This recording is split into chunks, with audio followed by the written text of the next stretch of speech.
Welcome to another exciting episode of Musa and Show. Here is what we have today.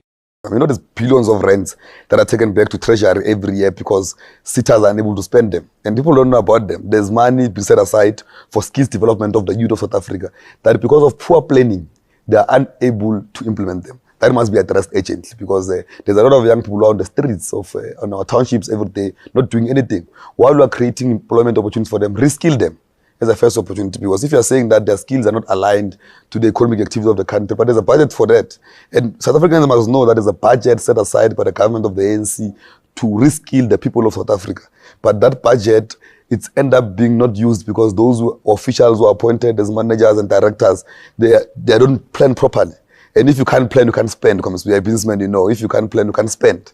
Now, the poor planning system, those who are deploying government must whip those who are not implementing in administration, because we can't be taking back billions when we are saying that there's high level of unemployment. Sanibona, njengoba ngolwesihlanu bekuneportfolio committee la uMinister of Higher Education uDr Nobuhle Nkabane bekaphendula khona imibuzo mayelana nalo leyadaba lo olenza ukuthi uSihle Lonza agcine esekhishwe kuportfolio committee. Zokhumbula ukuthi kwasuka umsindo kakhulu lapho ngoba kwathetha iresolution ukuthi imibuzo eyayiqondene nodaba lokubekwa kwama sita chairpersons lawo bantu labo imibuzo izobheka kuminister. uSihle Lonza wafika late wafuna ukubiza lo mbuzo ku-DG bamnqanda ke kwasuka lo msindo wagcina kunempikisano kithi thina abantu ngoba abanye babethi waye right uSihle omunye wathi waye wrong.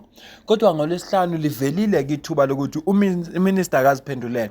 Into engizoyenza la ngizocaphuna usisi lo we-DA bathi ukhakhawu Samuel lapho ukuthi nje ngisho ngendlela engilibona ngayo malibhaliwe kunemibuzo ebalekile ayibuzile kuminister bese siya kulobhuti lo we-PA abathi uSalt Sihle soyenzela ivideo yayo ngoba angifuni ukwenza ivideo ezoba yinde kakhulu.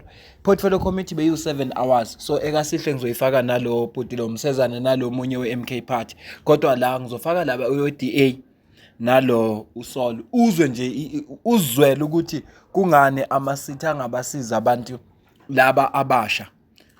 Ngicela ke ukuthi uzwe la.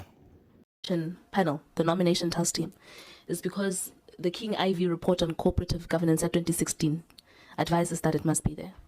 And at the heart of why that should be the case is so that there can be transparency in the work of government. You don't need to pay me for me to be known or held accountable for decisions that have to do with the governing or the governance of the Republic of South Africa. So it is all fair and great for you to say because you're not paying these people, you're not going to tell us who they are. But the bottom line is you are being paid, and the decisions that you make on a salary, on the lives of the people of South Africa, and a salary, here we patalanki the people of the Republic of South Africa, those decisions must be transparently held accountable. So it is, for me, an act of shame that you hold the arrogance to tell us that it is none of our business who those people who advise you are. It is our business as the people of this committee, and it is the business of the people of South Africa to know who gets to vet, who gets to govern 19 billion rands of the country's coffers. And if you are still going to maintain, I'll wait for you to talk and then listen to me. Thank you, Minister.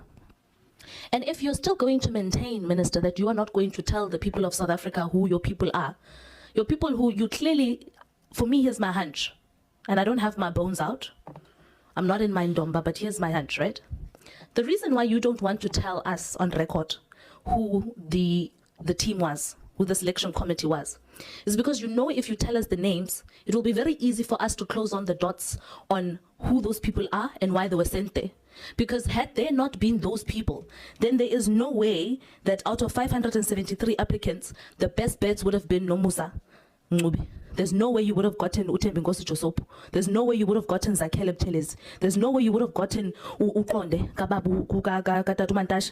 There's no way you would have gotten Upetele Stole there. There's no way you would have had Uloyiso Masuku there. There's no way you would have had Ubuyambo Mantashe, Kumersita agriculturist Umtata engineering and manufacturing. There is no way you would have had Usianda Mkati there. There's absolutely no way Elizabeth Tobajani would have been immersed in the system. And there's no way you would have had Mtatema Buyakulu there. Certainly no way Boni Sombele would have emerged.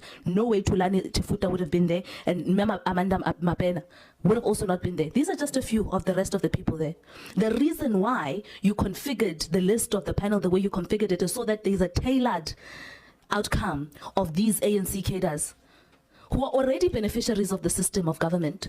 Some are district municipality CFOs there, and it's a shame altogether. So when I say ngaki eating, and leadership that is graceful would say, "Ndiyaxolisa guys, ndenziphutha. I didn't think I would be caught in this mess, but I have been caught and I realized bana the wrong, or so ndiyaxolisa, I won't do it again." Instead of maintaining to say there's nothing wrong with these people, because your argument, mind you, is the same as saying, Brian Molefe, as qualified as he is, on the basis of his qualifications, we forget about corruption and thuggery because he's qualified. Your argument says it's good for you to have qualifications. You can be a thug as long as you have qualifications.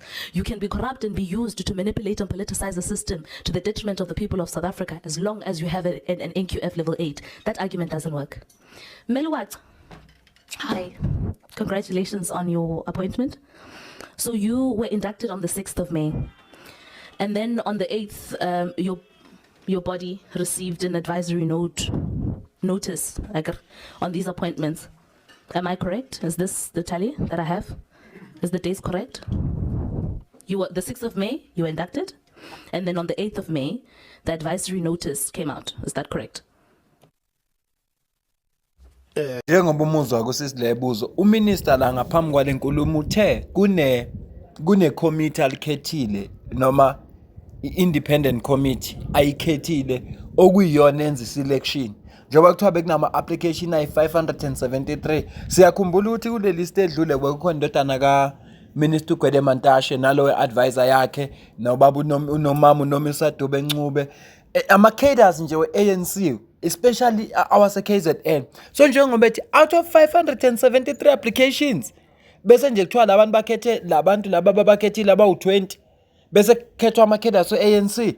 No, uminister ke ugolozile ukuthi asho ukuthi ngobani labantu okuyibona aba-selector abantu. Manje sizoqhubeka la phambili, kodwa bengithi nje ilento ebiyenzeka lapha ku portfolio committee asiqhubekele phambili.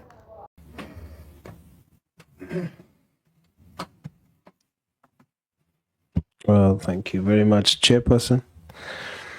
Honorable Minister, I think I'm going to start by saying that so the people don't think I'm a MK member. What I'm wearing, I'm actually wearing a design by a local businessman in Rustenburg, Mr. Ramafoko. Ramafoko, and he owns the business called 3 Rams.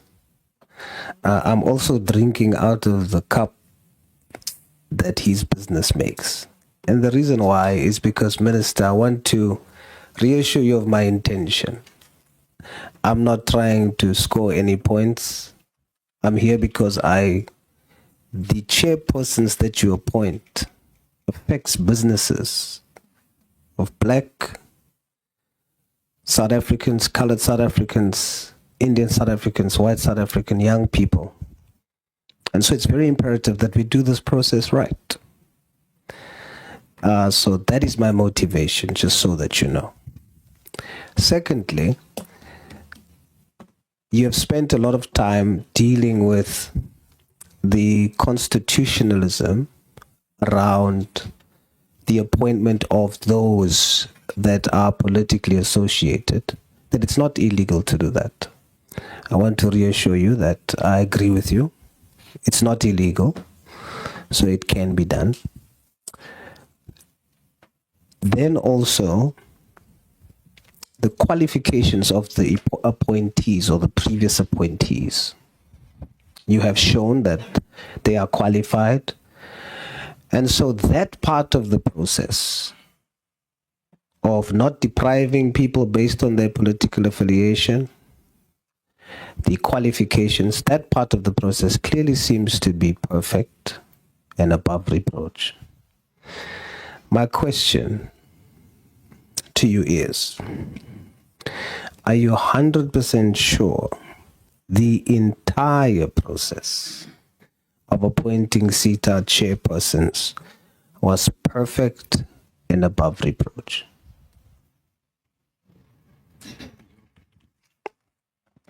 Beyond, above, same thing. Thank you so much, Honorable Soul. That's what I can say.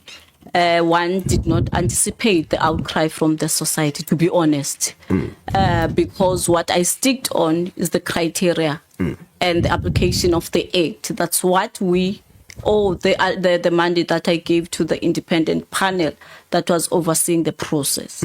So after seeing that or observing that there is an outcry, as a responsible citizen, as a public representative, I had to act and respond to their outcries. That's why now, when we reopen the process, we are going to take all those issues that they've raised into consideration. Thank you so much. Thank you, Honourable Minister. Are you aware that Government Gazette number 34249 of the 26th of April 2011, regulations for matters relating to the accounting authority of SETA, uses the word independent chairperson in interpreting Section 11 of the Act? Are you aware? To be honest, I haven't looked at the Government Gazette of 2016. I have. I have to be honest here. I have, and I put it to you for the sake of progress. Not this one. I would love to get the copy so that. Okay, yes. I put it to you that said regulation speaks of independent chairpersons. What is your understanding of independent chairpersons? Just off the cuff.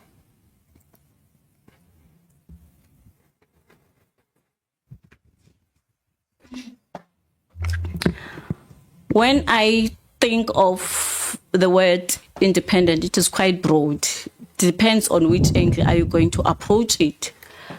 I'm not sure whether the angle that I'm going to use is it going to achieve your expectations. For me, the independent part of it is to say the person has to exercise his or her fiduciary duties with distinction. There should be no conflict of interest.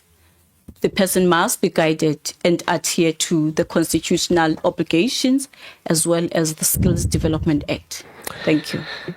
For the record, is every single person on that previous list independent based on your definition?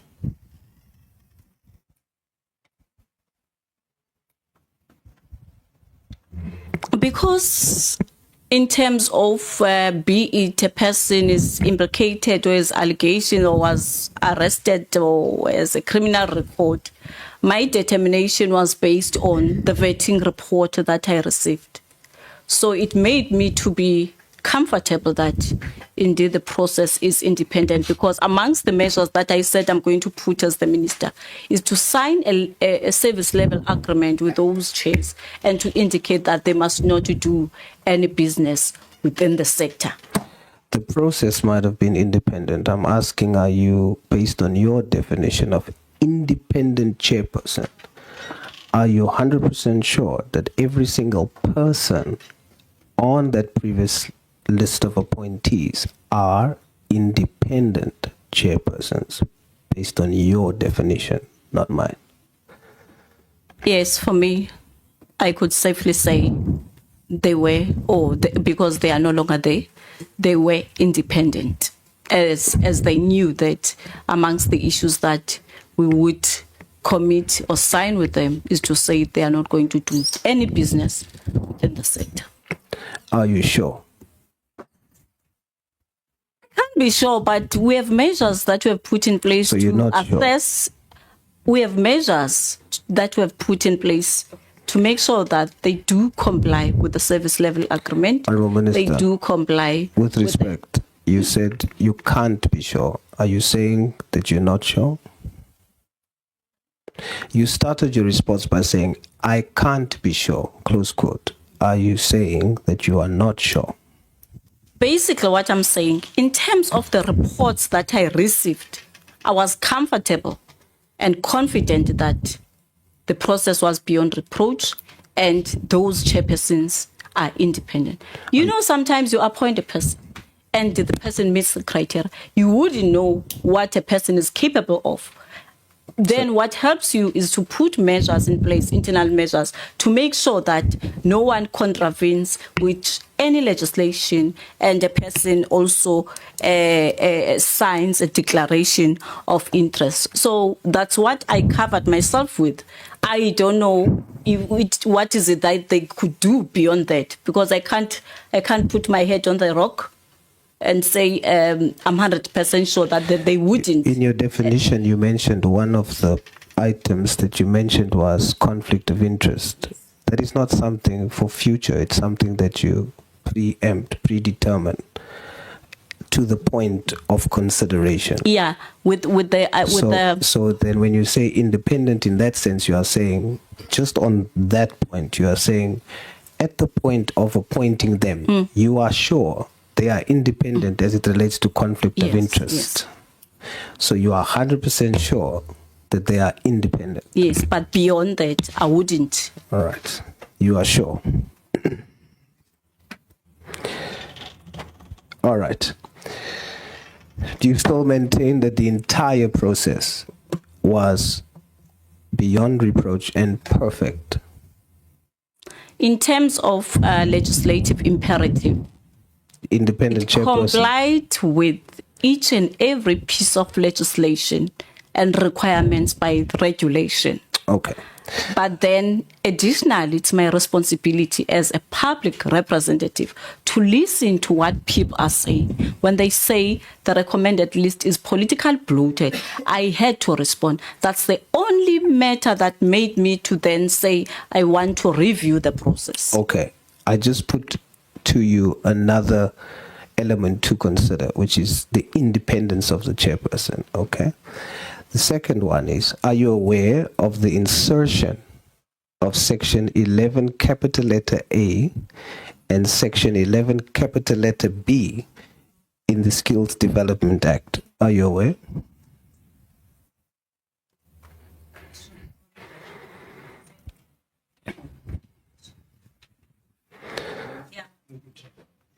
Are you aware? Yeah, this is section 11(1)(a). Capital A. The insertion, the Principal Act only has section 11, subsection A, B, etc. The amendment added the insertion of 11 capital A, 11 capital B. Are you aware? Yes, I'm aware, but I don't have a copy, unfortunately, now, because with my presentation, I only focused on section 11, That's 1A. okay. Yes. The section, the section that we are referring to is called the eligibility section.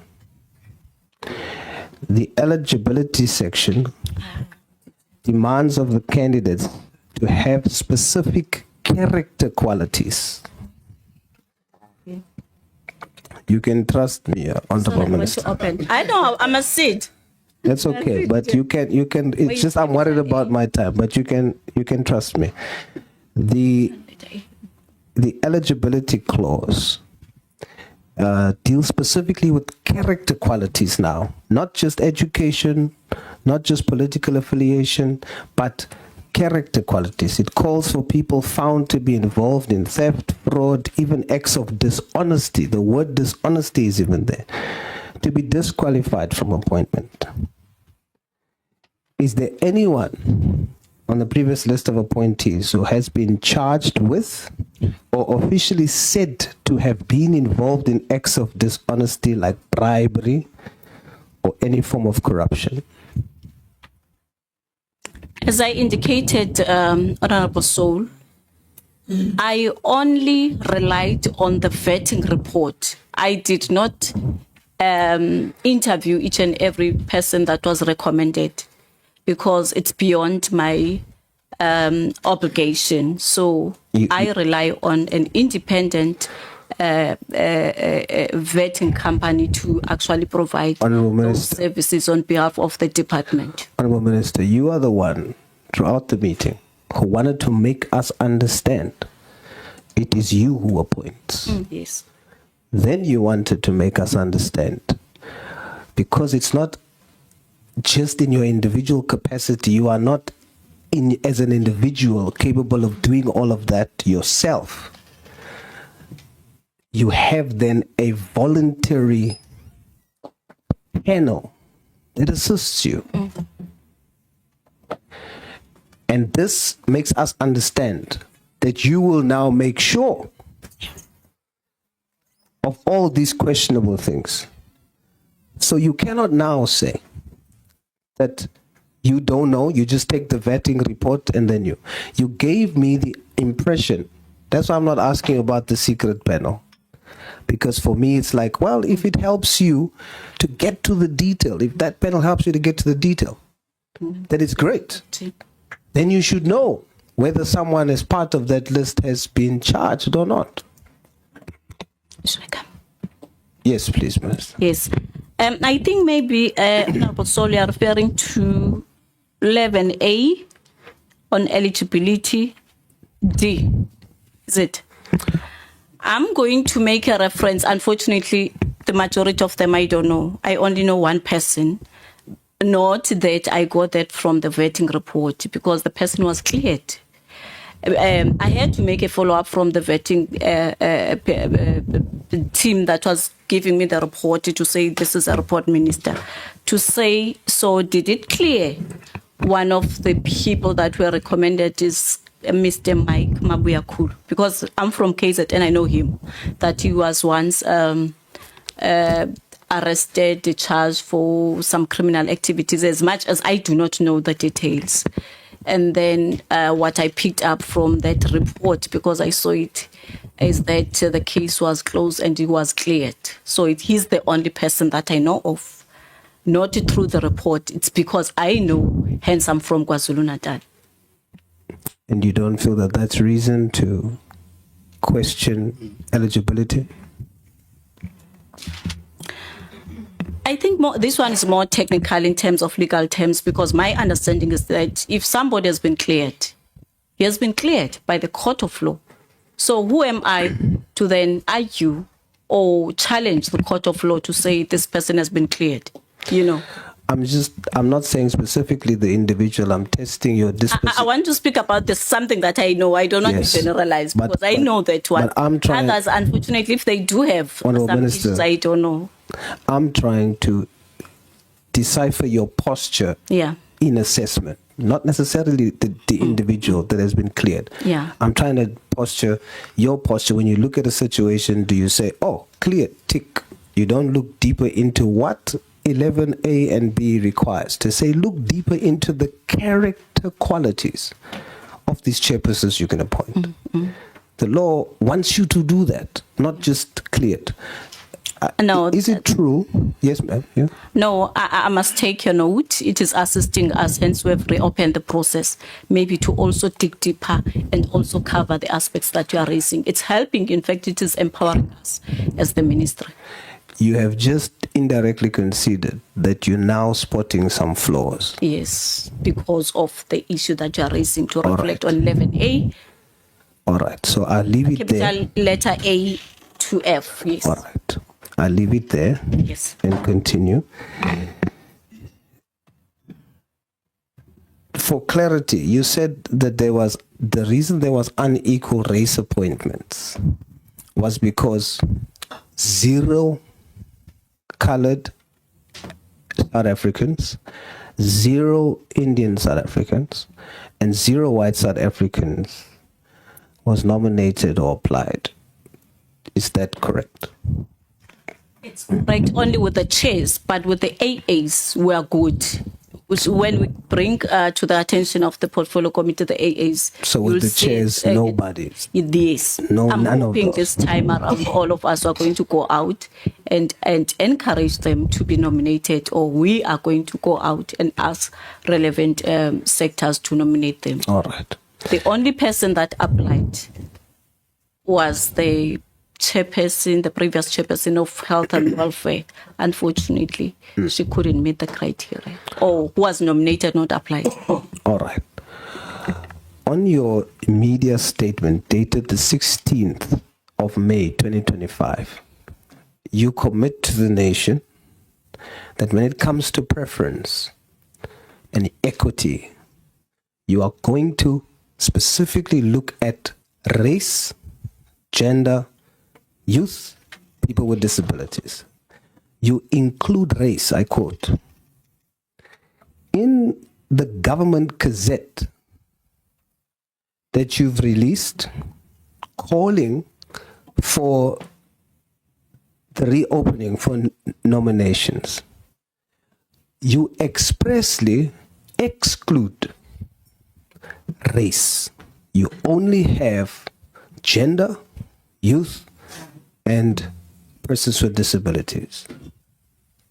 What is the reason for not having race in the official government gazette?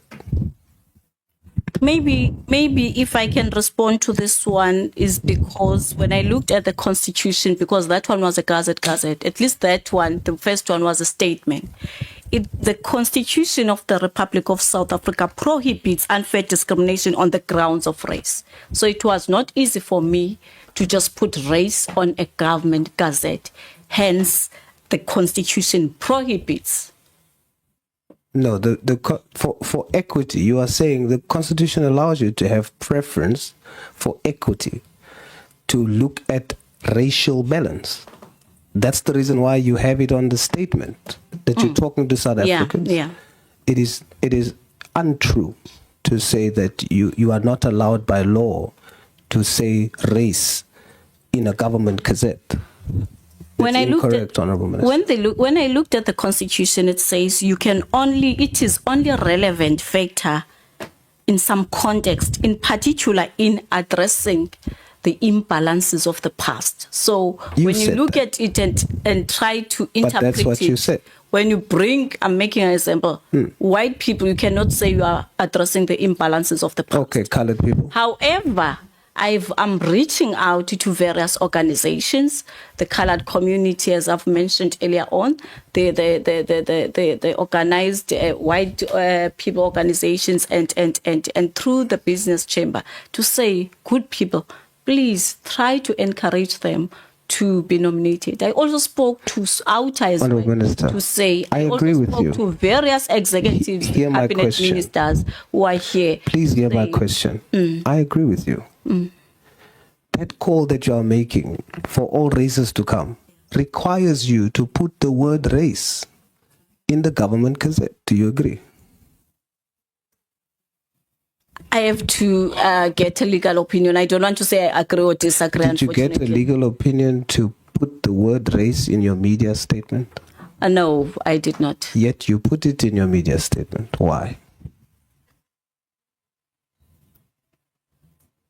I felt I must put it. You don't feel you must put it in the government gazette? No. Not that we were trying to deprive other races to be part of this process. That's why I'm even saying to you, Minister, I'm even reaching out, speaking to various organized races that we have in the country. I'm reaching out to everyone to Minister, say, good people, let's try to make sure that this process becomes inclusive at the end of the day. My intention is not to embarrass you. My intention is not to, I said it at the beginning, but I am asking for honesty. I am asking, let's agree and let's take accountability if we've done wrong. We will now have a second opportunity to correct this. You have not excluded race because you want to. You are now positioning yourself to the nation as 1 minute I want to add race, the next I don't want to. I need a legal opinion. So what I'm imploring you to do, Honorable Minister, What I'm imploring you to do, take accountability. Say there's race in your media statement and you meant it because you want to include all races. Yeah. And you accept accountability that the word race is excluded in the official government gazette, and you will fix it.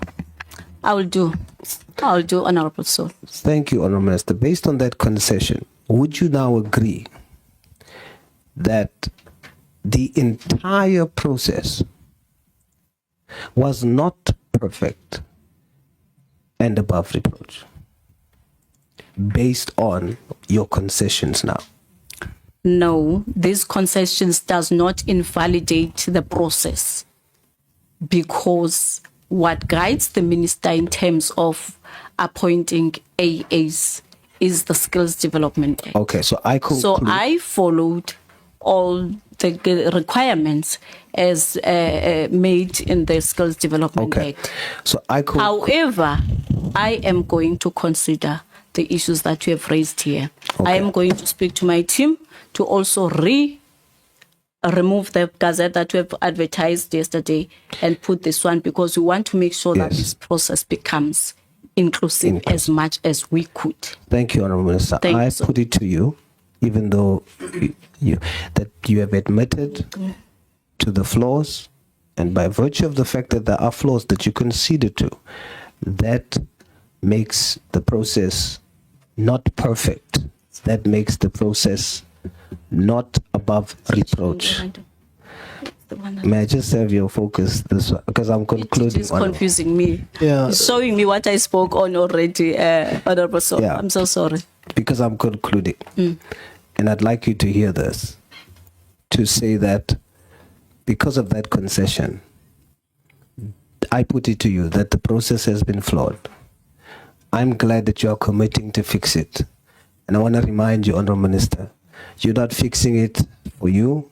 You're not fixing it for the panel, not for me. You're fixing it for young black businessmen and women like 3 Rams, Mr. Ramafoko. I thank you, Chair. Thank you, Honourable Minister. Thank you. Thank you, Honourable Lonzi. I suppressed you when you wanted to call order because I wanted Honourable Souls to finish. You can come in. No, Chair, I think you also addressed this when you started the meeting. I just wanted you to emphasize it. There's a lot of chit-chat that takes place between the minister and the DG and the team whilst we're asking questions. And then when she doesn't answer our questions, she becomes frustrated, but it's because she can't hear them. She's chatting. So I know you addressed the Chair, but please re-emphasize this is a very important process. Can the minister listen and pay attention? Thank you, Chair. No, thanks. They keep going to her ear. I was going to suggest, Minister, that maybe we bring the advisor next to you and not the DG. The DG, even when he's next to you, he speaks loud. Even when I'm here, I'm trying to listen to the question. I keep on hearing, and I always say to members, we can talk on WhatsApp. See? On WhatsApp, it's very quiet. You just type quickly and say, this is the question. Please, colleagues from the department, I think it sometimes distract the members when they're asking a question, looking at the minister to see if their question is making sense, and the minister is not concentrating and listening to the question. It also disrupt the members. Honorable Khabo. So let's improve, colleagues. Honorable Khabo. Njengoba uzweleke na uminister ephendula kuvela futhi nokuthi kunamaphutha futhi abawenzile mabe selector lapha abantu njengoba iprocess beyisenzekile yonke. Cha kuseyisigaba sokuqala lesi ngizokwenza ivideo yesibili ke la ngizobe sesikhulubheka khona ukuthi usihlelo enze selitholile ithuba lakhe lokuthi abuze imibuzo kuminister, ubuze imiphi imibuzo, wathola futhi ziphi impendulo. Lokhu kungikwenza ngoba ngingeke ngikwazi ukuthi ngihlanganise yonke ibe ivideo yodwa. Ngcono ngilethe kanje, kodwa ama-portfolio committee adlala indima enkulu ngoba ila okubekwa khona imithetho. Labantu bona basibekela imithetho egcina isiphethe. Njengoba uzwile mayiqala ivideo, upresident we-Youth League Colin Malachi esho ukuthi imali iyaphuma 19 billion imali ephumayo ngonyaka iye kumasitha. le mali njalo iyajika baze bayibuyisele emumva kodwa abantu abatrain yingoba ama-ANC ifaka ama-comrade. Siyethemba lokuthi njengoba lento seyivele kanje uminister waze withdraw naleya bantu ebaselectile sebezongena abantu kahle manje futhi abaqualifyayo nabazokwenza ukuthi umsebenzi ube khona. Ngiyacela kuze ukuphawula kwakho ngale kwalokho mina nawe sidibane kwivideo landelayo ngiyabonga.